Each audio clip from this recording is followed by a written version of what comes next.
Esse daqui é o Infinix Note 40 Pro, um celular que parece bem interessante pela relação dele entre o preço e os recursos que ele oferece. Se por um lado ele é um aparelho mais barato, que possui aí um carregamento sem fio, que já vem com um carregador wireless, inclusive, né? Por outro, será que as câmeras e o processador cumprem na vida real tudo o que ele promete? É o que a gente vai descobrir agora nesse vídeo. Bom, gente, dentro da caixa, além do aparelho, né, ele já vem com uma capinha protetora que, diferente de outras marcas que mandam aquelas capinhas transparentes ou pretas, as transparentes inclusive ficam amareladas depois com o tempo, né, e são super sem graças. Aqui vem nele, aqui é uma extensão da própria parte traseira do aparelho, tá? Com a mesma cor aí e a mesma textura que vem no celular e com bordas aqui livres, tá vendo? Do plástico para deixar a parte metalizada à mostra, o que deixa o celular bem mais elegante do que as capas comuns. E isso é legal porque com a quantidade de modelos de celulares que a gente tem por aí, achar uma capa bonita para cada modelo em específico é bem difícil, e o Note 40 Pro já supre essa necessidade pra gente. Tem também um carregador por indução magnético em forma de disco, que vocês estão vendo aqui, tá vendo? Ele tem carga de 20 watts, o cabo USB-C, pino para carregamento na tomada, coisa que também muitos modelos já não estão oferecendo hoje em dia, e uma película protetora para a tela. Em relação ao design, a gente não pode negar que o aparelho é estiloso. Inclusive, me surpreendi muito pela leveza e pela finura dele. É bem gostoso segurar o celular na mão, mesmo com a capinha, e ele não fica um trambolhão. O módulo de câmeras dele também é grande, o que talvez não agrade a todos, mas o fato dela ser dourada nessa versão aqui deu um ar de elegância bem bacana, premium inclusive. A parte traseira é revestida de couro vegano, o que também é uma das responsáveis por essa sensação boa na mão que eu disse, e também elimina aquele problema de deixar marca de dedos que a gente tem em muitos aparelhos por aí, no caso de não usar a capinha, tá? O fato dessa capa aqui ter um estilo semelhante à parte traseira do aparelho vai garantir que esse toque premium seja mantido mesmo utilizando ela. Inclusive, ela tem o nome de MagCase, que traz uma tecnologia semelhante ao MagSafe que a gente encontra nos iPhones. Esse módulo de câmeras que a gente tem aqui atrás vem com uma proposta nova que é bem legal, chamada Active Halo, que é uma iluminação colorida que é alimentada por inteligência artificial e que vai servir para alertar cada vez que uma notificação de mensagens ou de chamadas recebidas, por exemplo, chegar. O que é bem interessante quando o aparelho está virado com a tela para baixo em modo silencioso, assim você não perde nada, né? Quando o celular está carregando ou quando está rodando algum jogo, tocando alguma música, essa iluminação também fica ativa. A tela dele é um AMOLED de 6,67 polegadas com resolução Full HD+,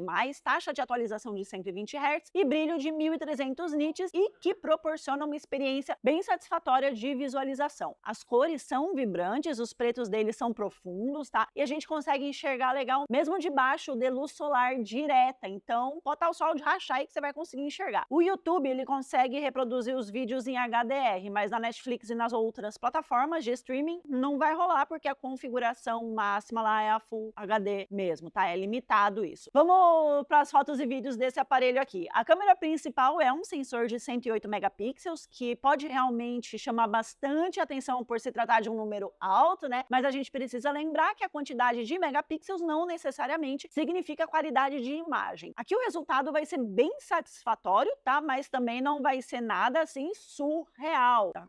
Tem uma quantidade decente de detalhes e cores ligeiramente aumentadas para poder atender a demanda da maior parte dos usuários de redes sociais. A galera gosta, inclusive, de postar uma foto um pouco mais saturada, né? Embora as feitas com esse celular não seja nada assim que chega a beirar o absurdo, não fica feio. Ficam fotos bem bonitas, mas eu ainda acho que poderiam ter investido levemente mais nessa câmera principal aqui para poder entregar um refinamento melhor nos detalhes em áreas sombreadas, por exemplo. Mas no geral são fotos bonitas, tá? A câmera de profundidade tem 2 megapixels, ela funciona bem em pessoas, em objetos também, com uma boa detecção de bordas e sem apresentar distorção perceptível aos olhos aí nos objetos que está focalizado. E oferece uma profundidade com ajuste de desfoque para você poder deixar mais natural. E ele tem também uma lente macro de 2 megapixels que fazem imagens bem bacanas em ambientes com uma iluminação ok, tá? Em termos gerais, são fotos muito boas quando se tem luz suficiente, mas em ambientes internos com menos iluminação, essas imagens vão perder um pouco pouco ali a quantidade de detalhes, vai ter uma suavização ali de ruídos, mas ainda assim são fotos satisfatórias. No modo Super Night, o sistema vai aplicar uma suavização mais forte para poder diminuir esses ruídos, satura um pouco a imagem, mas sinceramente eu gostei do resultado, principalmente levando em conta a faixa de preço desse aparelho aqui. A câmera principal também possui um zoom digital de 3 vezes, tá? Que a Infinix diz que não dá perda nenhuma de qualidade, mas na prática ela apresenta sim uma quantidade de ruído se você colocar no máximo, mas que ainda assim, se você levar em conta a categoria que ele está inserido, o resultado é surpreendente. E tem uma estabilização óptica também quando você vai fotografar situações em movimentações para poder garantir que não vai ficar aquele borrão e funciona bem legal. A câmera frontal tem 32 megapixels, é boa em geral, tá? Mas o que me incomoda nela é que mesmo com todos os filtros desligados, ela dá aquela suavizada de pele, sabe? Isso fica bem nítido, inclusive no modo retrato. Se você não liga, não vai se incomodar com isso. Mas ainda assim faz fotos bonitas, tá? Mas e os vídeos? Tanto a câmera frontal quanto a traseira possuem uma estabilização boa nas gravações, apesar de na traseira ela ter ficado levemente mecânica demais quando eu fiz movimentos mais bruscos, mas são vídeos bons, tá? Com uma boa quantidade de detalhes e cores vivas. Eu vou falar que eu esperava menos dessas câmeras por se tratar de um celular barato que tá na faixa de R$ 1.000 aqui na loja, mas na prática o conjunto é bem interessante. Processador, a gente tem aqui um Helio G99 Ultimate Plus, que pode ir até 24 de RAM, tendo aquele sistema de extensão, e que é um chipset bom para poder realizar tarefas do dia a dia, jogar uma boa parcela de jogos sem apresentar nenhum problema. Inclusive, o Genshin Impact rodou bem, como vocês estão vendo aí, rodou tranquilamente, e ele vem apoiado com uma inteligência artificial que vai otimizar o desempenho nos jogos e também no controle da temperatura. A construção dele vai contar também com uma câmara a vapor interna e resfriamento a grafite que, segundo a Infinix, vão garantir que a temperatura dele fique em torno de -7 graus, mas na prática deu certo? Ó, não é que o aparelho vai ficar gelado ali o tempo todo, tá?